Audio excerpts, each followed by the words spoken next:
Silav roj başı var başı van nuhi vidarım herkes başı. Çen nuçen ku Muhammed kırnat xwazim jwara peşkeş bikim İsraîlê êrişê Qeterê kir. Hedef dîsa Hamas bû. Pirsa esasî ev e. Gelo di demên pêşme de dibe ku İsraîl êrişê Tirkiye jî bike. Ji ber ku em dizanin ji Tirkiye hin planên komployê, planên suîqestê hatin amedekir li hember rêveberên siyasî yên İsraîlê. Ev meselekî gelekî mühim e.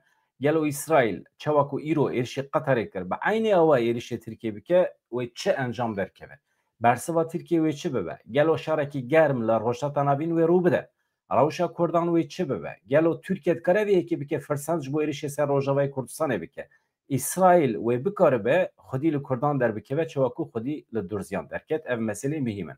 Vê varê saet di 21 de dibe ku 21 bejî ronî û helvê derê em ê siyaseta İsraîlê nîqaş bikin.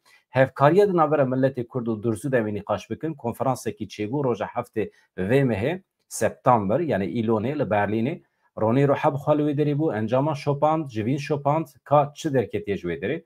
Niha nûçeyên ku di derbarê êrişa İsraîlê ya li ser Qeterê de derketine dixwazim ji wara pêşkeş bikim. Beriya wî eger hevalê ku merex dikin ji bo Ayşe Aslan li Parîsê jinekê Kurd siyasetmedar ji nişkava ji daîre xwe hatiye revandin yan jî bi şiklekî cuda ji holê wenda biye dereqê wî de agahiyên dawî tune ne hevando. Hê jî Ayşe Aslan wenda ye. Meqamên polisiyê li Fransayê lê digerin. Kamera hatine kontrol kirin nehatine kontrol kirin em hê jî nizanin. Bi malbatê re tekiliya min tune ye. Vîya ji wara bêjim ji ber ku min telefon xwest telefon nedane min hê jî. Mira hêjî rûbirû yek carekî min bavêre qise kiriye wekî din min telefona birayê xwestiye hêjî telefon ji min re nehatiye.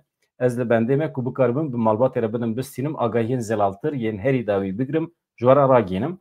Lê rewş bi vî şiklî vê gavê. Hevan no. Eger tiştekî çêbe ez agahdar dikim. Ferdên malbata Ayşe Aslan rêz û hurmeta min heye ji wan re. Kanala me li vê derê em li vê derine telefona min li cem wan heye. Kengê bixwazim 24 saetan kanala me vekiriye dikarin di derbarê keça xwe de 41 saliye parêzere avukate şêwirmendê hukûqê di saziyekê giringê Fransayê de. Eger bixwazin kengê bixwazin kanala me vekiriye dikarin xwe îfade bikin, dikarin agahiyên dawî bidin me em bikaribin qedera Ayşe Aslanê ronî bikin. Mesela me ev e. Vê derê sirf armancekî me, sirf hedefekî me heye em dixwazin ev jina Kurd were peydakirin, were dîtin bikaribe vegere jiyanê. Hedefa me ev e. Wekî din tiştekî tune. Banga me li saziyên jina ê Kurdan jî heye ku xwedî li Ayşe Aslanê derkevin. Mühim e. Li Dohaya paytexta Qeterê temaşevanên hêja dengê çend teqînên bihêz hatin bihîstin artêşa İsraîlê ragihand ku wan bi êrişekî esmanî serkirde rêveberên Hamasê kirine hedef. Medyaya Amerikayê ya İsraîlî jî amaje pê dikin ku şandeya danûstandinê ya Hamasê li wê derê biye hedef. Ev balkêş e. Yani çawa mümkün e ku İsraîl dikare li nava Qeterê, li paytext Qeterê, li paytexta Qeterê rêveberên Hamasê bike hedef. Yani çawa ku beriyan ha êrişê ser İranê kiribû li wê derê rêveberên İranê, rêveberên Hamasê kiribû hedef. Çawa ku êrişê ser Lübnanê kiribû, êrişê ser Şamê dike li Qeterê li rojeta navîn Qeterê bixwaze dike hedef. Lê em binêrin ka gelo aynî tiştî dikare bîne serê dewleta Tirkiye. Ji ber ku em dizanin plan û projeyên meha Oktober ew êrişa mezin ku niha İsraîl ji xwe re dike hincet ji bo êrişa ser Gazayê virdewê de ew plan û proje jî li Stenbolê hatibû çêkirin. Gelo İsraîl hêza wî heye êrişê ser Tirkiye bike. Êrişê hin hedefên Hamasê yên Tirkiye bike. Vana meselê mühim in.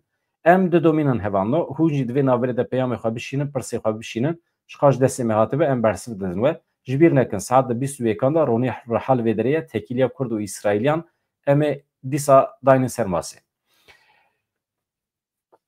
Medyaya Amerikayê û İsraîlê jî amaje pê dikin me gotibû şandeya danûstandinê yani heyeta Hamasê biye hedef. Medyaya İsraîlê ragihand ku şandeya danûstandina Hamasê li Qeterê biye hedef da zanîn ku ew li benda encamên êrişê ne li gorî medyaya Amerikayê du serkirdeyên Hamasê yani rêveberên payebilind yên Hamasê li Qeterê hedef hatine girtin lê saxî filitîne. Wezareta Karê Derve ya Qeterê êriş şermezar kir ka Qeter wê bersivekî çawa bide İsraîlê. Daxuyaniya artêşa İsraîlê heye.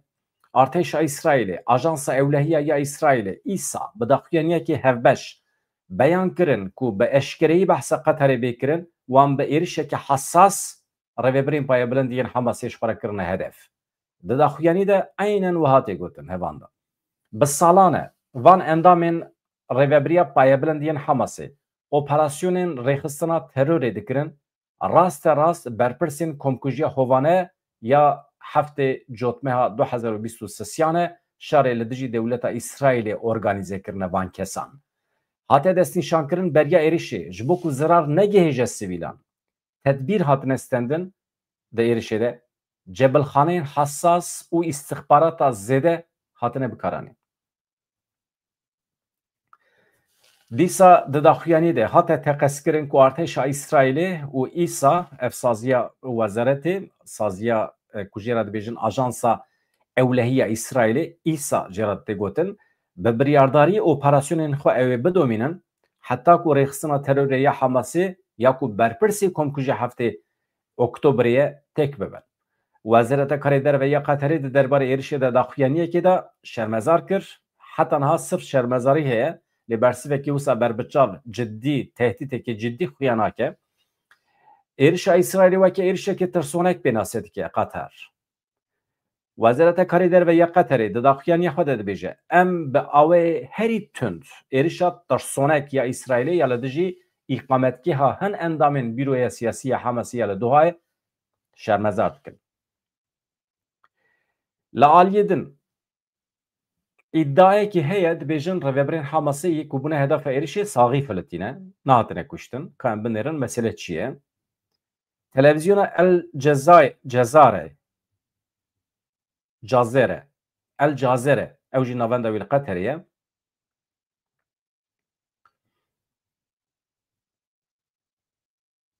ragihand ku rêveberên Hamasê ji êrişê saxî filitîne. Ofîsa Serokwezîrê Îsraîlê ragihand ku operasyona îro ya li dijî rêxistina Hamasê bi temamî operasyoneke serbixwe ya Îsraîlê ye ew berpirsiyeriya êrişê digirin ser xwe. Artêşa Îsraîlê li Dohayê li paytexta Qeterê navenda serkirdeyên Hamasê lê civiyane îro li wê derê êrişekî mezin pêkanî ka em binêrin di derbarê êrişê de daxuyanî heye daxuyaniya taybetî ofîsa Netanyahu jî daxuyaniyekê daye dibêje operasyona îro ya li dijî rêveberên payebilindiyên Hamasê bi temamî operasyoneke serbixwe ya Îsraîlê ye ji tu aliyekî alîkarî negirtine. Ya ev tamam ev televizyona ku me bes kir li vê derê em zanin televizyona El Cezîre yeka meşhûr e ama li vê derê navekî hinek ecêb hatibû nîsandin lê me hinek wisa bû El Cezîre navenda wê li Qeterê ye hevan no deng baş e problem tune ne em didomînin. Ofîsa Netanyahu me got çi dibêje ofîsa Netanyahu dibêje operasyona îro me temamî bi serê xwe pêkaniye alîkariya tu dewletekî cîran yan jî dûrva yan jî hevkaran negirtiye. İsraîlê ew da dest pêkirin İsraîlê ew pêkanî İsraîl berpirsyariya tevahiya êrişê digire ser xwe. Kî çi dibêje bila bibêje. Îro derdora saet di 15:30 de yani 3:30 piştî nîvrê li gorî saeta heremî li navçeya Qeterê ya bajarê Dohayê paytexta Qeterê duman bilind bûn. Êrişeke mezin pêk hat. Ev yek piştî wê yekê hat ku dengê teqînê li bajêr hate bihîstin. Pişre artêşa Îsraîlê li ser hesabê Xê di derbarê êrişê de daxuyaniyekê belav kiriye. Ew jî me ji were ragihandibû çi dibêje hedefa me Hamas e. Ew kesên ku hatine hedefgirtin di êrişa li dijî Îsraîlê de xwedî rolekê bandorkerin. Her wiha tê gotin ew endamên payebilindiyên Hamasê bi salan e serkêşiya operasyonên terorîstî dikin li hemberî Îsraîlê. Her wiha berpirsê êrişa meşhûr ya heftê Oktober heftê cotmeha 2023 e ew tê bîra we jin û zarok hatime revandin. Gelo İsraîl û êrişê Tirkiye bike neke ev jî pirsameya îro ye hevanno ji ber ku em dizanin suîqastekî hatiye plankirin li hember Wezareta Wezîrî Derve ya İsraîlê ew plana suîqastê jî li Tirkiye hatiye kirin. Gelek endamên rêxistina Hamasê li Tirkiyeyê li Stenbolê bi cîwarbûne qismekî wan jî li Enqereyê ne gelo İsraîl ceseret dike êrişê li ser Tirkiye bike. Ev jî meseleyekî ye. Niha çend dîmenên ku me amade kirine dixwazim ji we re pêşkêş bikim ev em dayîn aliyekî hevan no İsrail, Türkiye'deki Hamas liderlerini hedef mi gösteriyor? Geçtiğimiz hafta İsrailli Erê. Ev êrişa ku me bas kir ev e.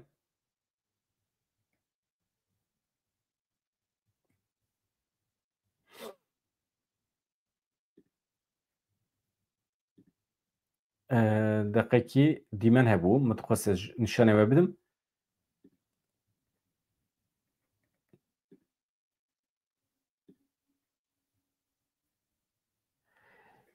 Ji xwe ew dîmen evan no deqekî dîmen vê derê ne. Dîsa jî em bibînin ne xirab e.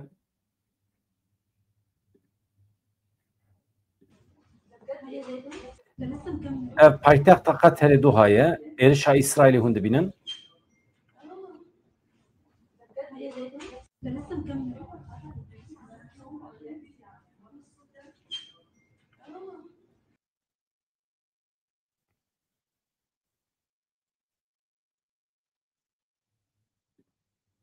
Mesele bi vî şekliyê hevanno. Niha em hemî çarçava li bendê ne. Ka rewş ber bi Qeterê ve diçe. Hevanno hûn jî pirsê xwe bipirsin. Gelo İsraîl cesaret dike hedefên Hamasê yên li Stenbolê yên li Tirkiyê bike hedef êrişê ser wan bike. Wextê bike jî bersiva Tirkiye wê çi be?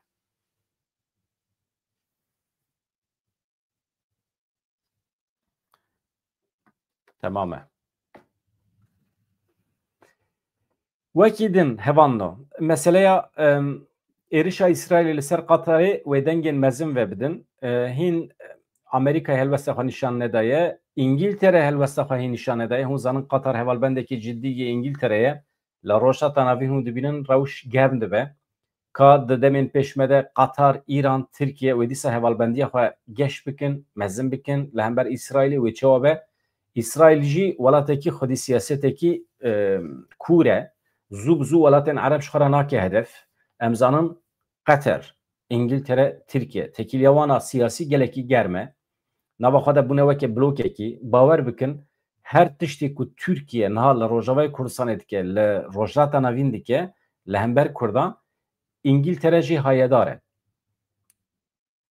e. Di civîna Netanyahu yekbûya Îlonê de vê mehê civînekî çêdibe li Netanyahu yekbûyê. Gelekî kes têne vexwendin. Ehmed Elşara jî hatiye vexwendin. Wê rojî ez pê hesêm ji qal rast nizanim. Dibêjin dibe ku ew civîla li Netanyahu yekbî li Amerîkayê çêne ve. Hûn zanin şaxê Netanyahu yekbî yek jî li Cenevreyê li vê derya 2 kilometre nêzî ne. Dibe ku li Cenevrê çêbibe. Eger rewşekî wisa çêbe em ê biçin bişopînin. Tabî destûr didin nadin nizanim. Ama serok û rêveberên cîhanê wê werin Cenevrê civîna xwe çê bikin eger New York betal bibe. Gotin New York dûr e em neçin wê derê. Wê derê tên vê derê. Ama hêvî ew e ku li ser navê beşekî Sûriyê qet nebe rêveberên Rojavayê Kurdistanê jî Mazlûm Ebdî jî were tevlî bibe baştir dibe. Di civîna li Netanyahu yekbûyî de çavlerîye ku Filîstîn were naskirin, dewleta Filîstînê. Helwesta Tirkiye em nizanin. Wê rojê min ji we re bas kir di bernameyekî de. Nizam kîjan bername bû. Saziyekî bi navê Leonardo heye. Ew bûne çek û sîlahan hildiberîne ya İtalyayê hatiye firotin. Baykar ew zabê Tayyip Erdoğan ew sazî kiriye. Çek û sîlahan hildiberînin. Saziye ku herî zêde çek û sîlah difiroşe İsraîlê ev saziye. Yani zabayê Tayyip Erdoğan çek û sîlah difiroşe İsraîlê. Tekîlî wanê aborî gelekî başin. Di vê naberê de Türkiye, Devleta Filîstînê ya müstakbel nas bike, nas neke. Em li benda wî ne. Wextê ku nas bike tekîliya wana İsraîlê wê çawa be. Tirkiye niha pir dirû tevdigere. Di meseleyên ticaretê de bi İsraîlê de distîne de meseleyên însanî de jî ji bo hestiyarî ji bo milletê xwe îxna bike alîgiriya Filîstînê dike tamamen dirû tevdigere. Hevan û em bidomînin li ser vê meseleyê. Niha em behsa Yilmaz Guney bikin. Yilmaz Guney yek ji wan kesan e ku heqeten bandor li min kiriye. Em genç bûn, ciwan bûn, emrê me li ber fîlmê wî derbas bûn. Di nava emrê xwe yekin de 47 salî bû wefat kir. Di nava 47 salan de çi kir û çi nekir. Pirtûk nivîsan, hatta nivîsên îdeolojîk nivîsand. Li ser komünîzmê, li ser sosyalîzmê, li ser civaknaziyê gelek maqalê wî yê giring hebû. Pirtûkên wî hebûn, çîrokên pir balkêş yên fantastîk tê de hebûn. Filmê wî cesaretê pir ecêb dida gencan, ciwanan. Ew ruhê mirovan yê serhilder derdxist pêş. Yilmaz Guney bandorekî mezin li civakê kiriye. Di sînemaya Tirkiyeyê cara yekem sînemayekî alternatîf ava kir. Balkişan ser feqîr û fuqaratiyê rewşa civakî. Di sînemaya Tirkiyeyê dema ku her kesî bala xwe da ser sînemaya salonan, sînemayên li hev çêkirî yên sexte, jiyanekê sexte, jiyanekê li hev çêkirî ya sünnî, kopya ya welatên xelkê, yan jî jiyanekê îdeal dixwastin ava bikin li Tirkiyeyê, Yilmaz Guney derket tam berova jî tevgeriya çû rewşa xelkê bi fîlmên weke Umut tam berova jî sînemaya Tirkiye sînemayekî alternatîf ya Yilmaz Guney afirand. Di nava emrê xwe kin de ji ber ku bûyerekî hat serê wî kuştina sewciyekî Tirk hakîm bû sewcî bû naybîre min ket stûyê wî û ket hepsê. Bi salan de hepsê de ma paşê jî derket wexta wî wenda bû li zindanê. Di zindanê de jî filmên herî meşhûr li zindanê kişand. Ez hinekî behsa wî bikim dibêje em vê qederê red dikin axaftina wî ya meşhûr heye li di Newroza 1984 de ya li Parîsê. Axaftina wî ya meşhûr li bendê bin ez vê derê ji were bixwînim hevan da. Ecayîb bi bandore tesîr li mirov dike. Ji Yilmaz Guney, merû Yilmaz Guney ji ber vê ez tim dibêjim. Hunermendekî we heve jî hez bikin. Hunermend carekî tê dunyayê. 7 sala carê ya tê nava civakekî yan nayê. Binêrin. Yani ka şakroyê we edîtê ha zehmet e. Serok û rêberên ji wîsan e. 7 sala carê ya yek tê ya yek nayê. İja Yilmaz Guney yek ji wan keseyetiyan e ku 7 sala 200 sala carê ya tê yan nayê. Rêz û hirmeta min ji bo sînemegerên Kurd ê îro hene. Ama çê nakin. Çima çê nakin nizanim. Mesref lazım e. Ya Yilmaz Guney ma perê wî hebû. Yilmaz Guney bawer bike Fatoş Guney hevjîna wî min röportajekê de xwend. Dibêje wextê ku xelata kanê dan me yani ji Parîsê gerek biçiyana kanê dibe perê bilêta tîrana me tune bû hem pê biçiyana. Ya 47 saliya xwe de bi kanserê wefat kir. İja di rewşê wisa da aniha teknolojî ew qasa pêş ketiye aha bi vê cihazê hûn dikarin film bikişînin. Ama gencên me radibin mekteban dixwînin. Ma Yilmaz Guney çû mekteba sînemayê na karkerekî sînemayê bû wextê ku lîst bi awerên xwe bi tarzê xwe bi meşa xwe tê de hebû însan hunermend be tê de heye bi perwerdeyî ev îş nabe sînema xebata sînemayê hevan stedî dehê xebata wî ancak bi perwerdê çêbibe sedî nodî wî tamamen cewherê însan bi xwe ye tu cara di dunyayê de Yilmaz Guneyekî bi perwerdê nikarî derbixî. Xebata televizyonê, xebata rojnamegeriyê, xebata sînemayê, nivîskariyê bi perwerdê nabe. Mirovan de dibe hebe. Ew qas e. Tu Ahmed Arîfekî dikarî bi perwerdê bigînî. Tu Yaşar Kemalekî dikarî bi perwerdê bigînî. Dibe bi perwerdê ev îş. Nabe. Yilmaz Guney tu şivan perwer tu heftê 7,000 insana bixî perwerdê bişînî akademiyan tu şivan perwerekî dikarî derbixî. Heye şivan perwer heye xwedî lê derkevin jî hez bikin ew qas. Çendik û çend hezar hunermend hatin û derbas bûn. Rêz û hirmeta min heye ji bo hemû hunermendên dekbêjê Kurda îro lê divê merûv rastiyê bibêje. Hunermend carekî tê dunyayê. Van rastiyan dibe em bizanibin hevan di ser koça dawî ya sînemegerê Kurd Yilmaz Guney re 41 sal derbas bûn. Lîstikvan e, derhener e, senarîst bû, çêker bû, nivîskar bû. Yilmaz Guney berê 41 salan nehê îlona sala 1984 li Parîsê li paytexta Fransayê koça dawî kir. Yilmaz Guney bi nasnavê Şahê Kret çîrkîn kral dihate naskirin. Yilmaz Guney bi xwe dibêje ew karakterên ku di sînemaya Tirkiyeyê daha dilîstin yan jî dihatin peydakirin wekî karakter dibe di nava wan de dibe ji wan di nava civakê de pir kêm bûn ji ber ku însanên bedew bûn lihevçêkirî bûn ama dibe ê min cuda bû ez wextê diçim kolanê ê mîna min dibe tijî bûn dibe ez yekî esmer bûm wisa pir ne halê xwe de bûm yani yek însanekî hinekî peşmûrde bûm yani bi xwe dibêje însanê mîna min zêde bûn ama dibe min dibe firqa xwe bi şiklekî din derbixiste holê bi lîstika xwe bi tarzê xwe ne bi tîpa xwe û bi ser jî ket ez hema bidomînim bê şîrove ji ber vê yekî çîrkîn qiral navê çîrkîn qiral lê hate kirin. Yilmaz Guney sala 1982 di Festîvala Fîlman ya Cannesê de bi fîlma xwe a bi navê Arê Yol xelata Palmiyê ya Zêrîn wergirtibû. Sînemegerê Kurd Yilmaz Guney hem wekî senarîst hem wekî derhêner hem jî wekî lîstikvan serkeftî bû.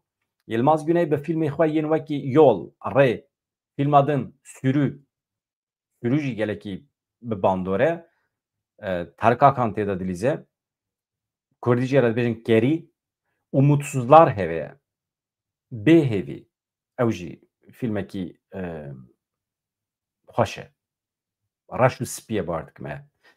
Yilmaz Guney her wiha di 114 fîlman de lîstiye di emrê xwe yekin daha derhêneriya 26 fîlman kiriye 15 fîlm çêkirine senaryoya 64 fîlman nivîsandiye. Yilmaz Guney bi navê xwe yê rast Yilmaz Putin yekî Nîsana 1937 li gundê Yênîcê li Edenê ji dayîk bûye ama bi xwe Kurd e ji Kurdistanê ye ji Qeterê ji Swêrê ye desman yani malbatekî Kurd e ji gundê desmanê yê navçeya Swêrê a Rûhayê diya wî ji Mûşiyê ji bîr nekin diya wî ji Vartoyê ye vê em ji bîr nekin diya Yilmaz Guney hemşeriyê min e hevanla belkî jî genê xwe ji ava Vartoyê girtiye ji genimê Vartoyê girtiye mümkün e gelo em jî para xwe jê derxin bi rêz û hirmet em Yilmaz Guney bibîrtînin heqeten yek ji însanê ku ez heyranî wî me Yilmaz Guney ye basa karakterê wî nekin însanekî pir aliyê wî hene ew aliyê wî bi şiklên cuda di nava civakê de derketiye pêş hin însan hene ji karakterê wî hez nakin bila hez nekin ama karakter jî canan neynika civakê ye civak ew karakter çê dike wê karakterê çê dike ji ber xîzaniyê dev ji xwandinê berdaye di cîwaniya xwe de wekî karker di sînemayê de xebitiye Yilmaz Guney nehê îlonê sal 1984 tam 47 salî bû li Parîsê paytexta Fransayê jiyana xwe ji desta di nava nivînan de nexweşê kanserê bû gora wî li beşa 62yemîn ya goristana Père Lachaise ya Parîsê ye.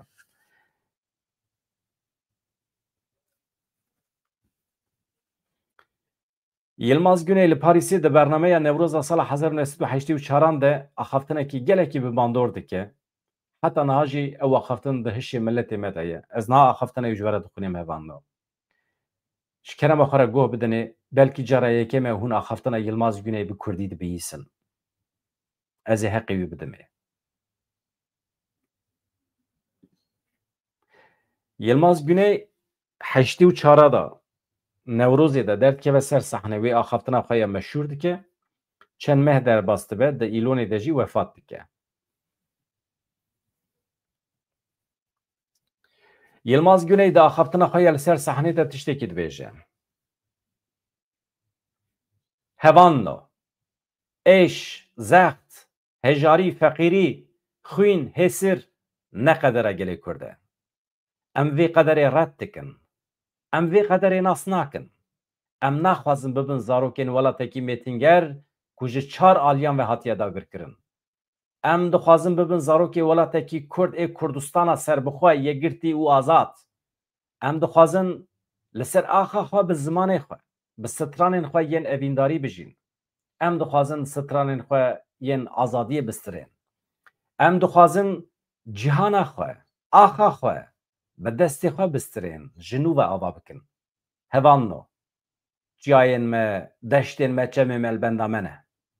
Em naxwazin hemû jiyana xwe li xerîbiyê derbas bikin. Em naxwazin di hemû jiyana xwe de stranên xerîbiyê bibêjin. Em dixwazin li welatê xwe di bin ala xwe de ser bi xwe azad bijîn. Armanca wan kesên ku îro li deverên cuda yên Kurdistanê, li serê çiyayan, li deşt û zindanên faşîst, ew însanên li dijî zilm û zordariya mêtîngeran şer dikin, ew însanên ku ji bo me dimirin, armanca wan hemî ev e. Em bîranîna kesên ku di şer de mirine, yên ku di vê rê de şehîd bûne, di dilê xwe de, di tekoşîna xwe de zindî dihêlin. Bila dost û dijmin zanibe em ê bi ser bikevin. Teqez em ê bi ser bikevin. Yilmaz Guney dibêje bijî Kurdistana ser bixwe, bijî Kurdistana yekirtî, bijî Kurdistana demokratîk.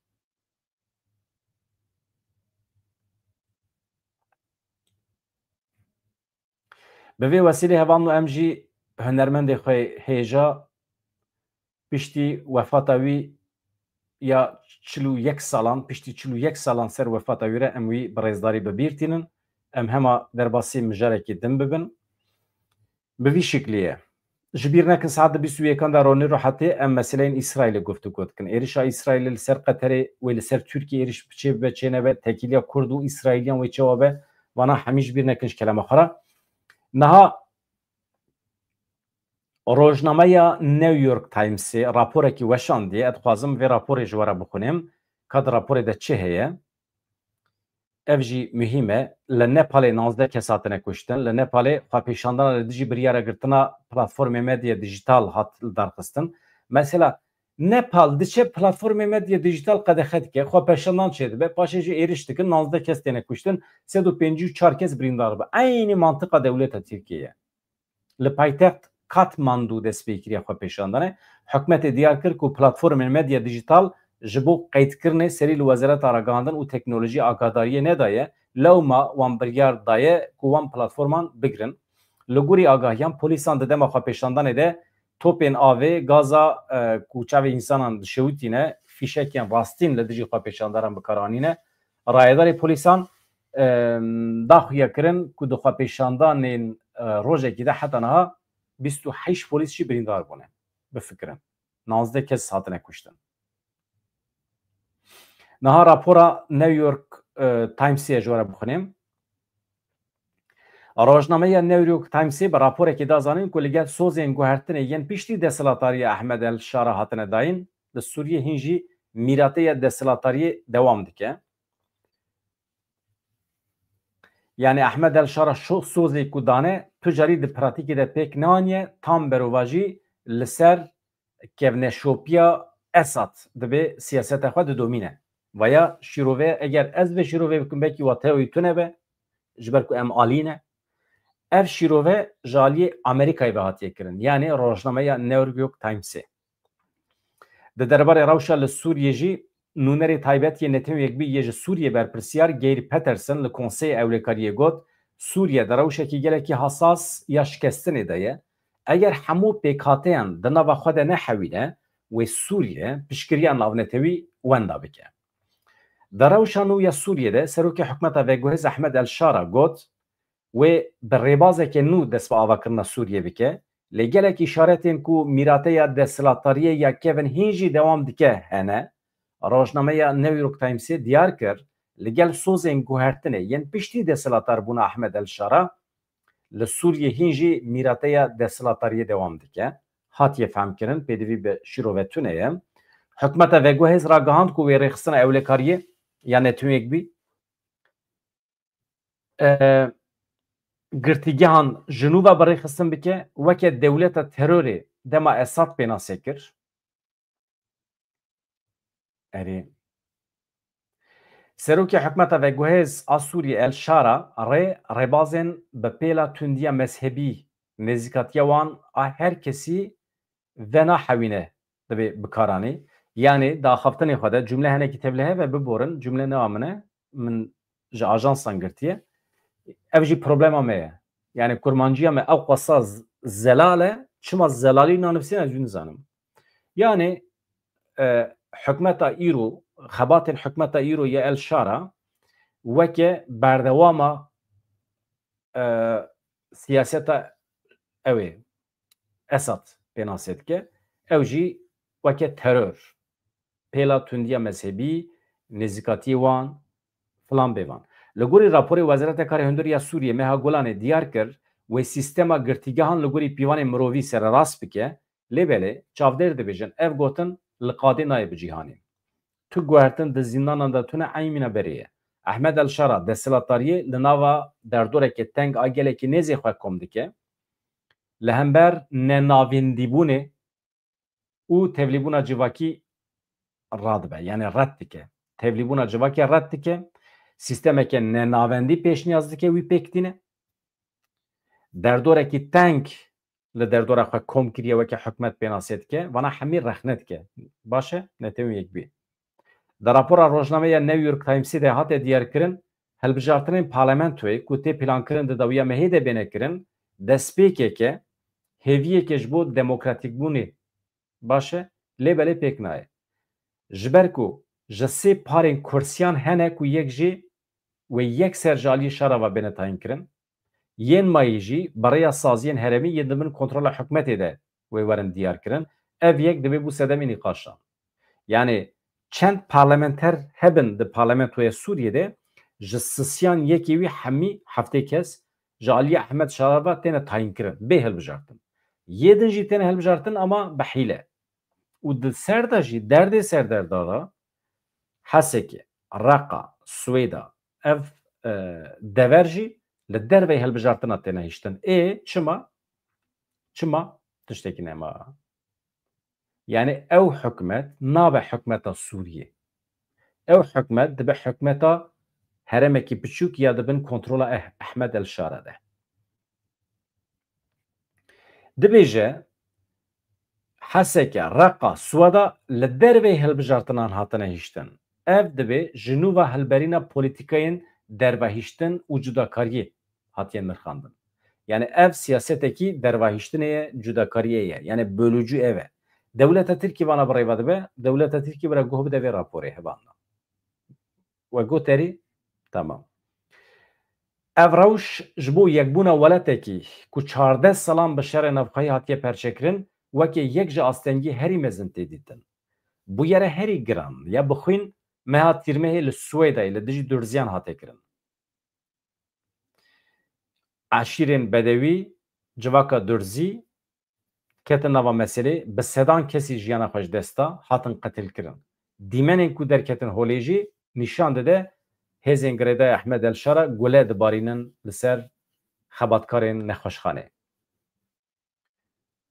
nûnerê taybetiyê netewî yekbî yê ji Sûriyê berpirsiyar Geir Peterson li Konsey Ewlekariyê got Sûriye di rewşekî gelekî hesasiya şikestinê de ye eger reformên zelal û her kesî vedixwîne neyne kirin wê piştgiriya navnetewî wenda bike yani bi zimanekî vekirî ji were bêjim netewî yekbî dibêje eger reform neyne kirin guherîn ve guherîn çê nebe eger hikûmeta îro her kesî di nava xwe de nehewîne heqê her kesî nediye sistemeke nenavendî ya ku Rojavayê Kurdistanê dixwaze pêk neyne dibêje em ê piştgiriya xwe bi temamî bidin sêknandin piştgiriya navnetewî wenda dike ev jî bi vî şeklî ye hevanno ez aniha li peyamê we dinêrim kawe çi nivîsiye çi nenivîsiye Zekeriya Sezer mala te ava her hebî hem jî ji Tirkiye spas dikim hevanno bi vê wesilê ez bînim bîra we ji kerema xwe re abonetî ji bîr nekin endametî ji bîr nekin hûn dibînin rewşa me yani pêdiviya me heye em vê kanalê mezin bikin pêdiviya me bi we heye hem li hevalê xwe dost û yarên xwe heval û hogirê xwe belav bikin zêde bikin û hem jî pirsê xwe bipirsin bibin abone û çi dikin bikin êdî kêfa we ye hûn diecibînin dibin abone çi dikin belav dikin maye ser wîjdana we hevan da baş e ev jî kanala min a ew ye moderatör ez bixwe bi rêva nabim elbet ji ber ku ez ana konsantrê nûçiyê xwe bûm ez çawa van bi rêve bibim hin heval bi rêve dibin canan eger hûn bibin endamê vê jî di rewşekî awerte da mesela vê kanala me eger bigirin yan jî tiştekî were serê vê kanalê qet nebe kanalê me yêdek hebin ku em têde bikar bixwe îfade bikin em dev ji vê dozê bernadin weşangeriya Kurdî weşangeriya serbixwe wê bidome me dest pê kiriye kan binirin heval û hogrê me jî hinekî qismekî wan qaşo ew ê dest pê bikin ez dixwazim hêjmara me zêde be çawa ku kanalên Tirkî pirin hevalên me ê qaşo rojnamege tev bi Tirkî çê dikin em jî dixwazin kanalên Kurdî li hev zêde bin ji qas destê min tê yekî însanekî me jî YouTube'a Kurdî veke soz ez ê vê derê tim bikim mîvan ez ê kanala wî bidim naskirin em piştgirî bidinê bila em li hev zêde bin em jî wisa cepheyekê kurdewarî heta netîwî em derbixin pêş û em milletê xwe agadar bikin ê me xizmeta me ne tenê agadarkirina milletê em pêşî li asîmîlasyonê digirin em bi kurmanciya herî xweş zimanê xwe bi gencê xwe bi zarokê xwe didin hez kirin ev armanca me ye em dixwazin zarokê me demal me goderîkin bibêjin ev çi Kurdî ye ev çi ziman e ev çi şeîr e ev çi oqyanûs û behr e em di nav dan e em çima pêdivî bi zimanê xelkiyê dibînin çima em nakevin nava zimanê xwe em çima di vê deryayê de ajberî nakin armanca me ew e kurmanciya xwe bawê herî estêtîk xweş bi cîwanê xwe milletê xwe bidin hezkirin we goterê ez xatir ji we bixwazim hevano hevalê ku pirsên we hebin bila êvarê bipirsin ji kerema xwe re ji bîr nekin êvarê saet di 21 baştir e dibêjin 21 em çêkin he 21 de ronî ro hel vê derê em bi hev re meselê şîrovê dikin bi hêviya rojên xweşazad dem baş hevanno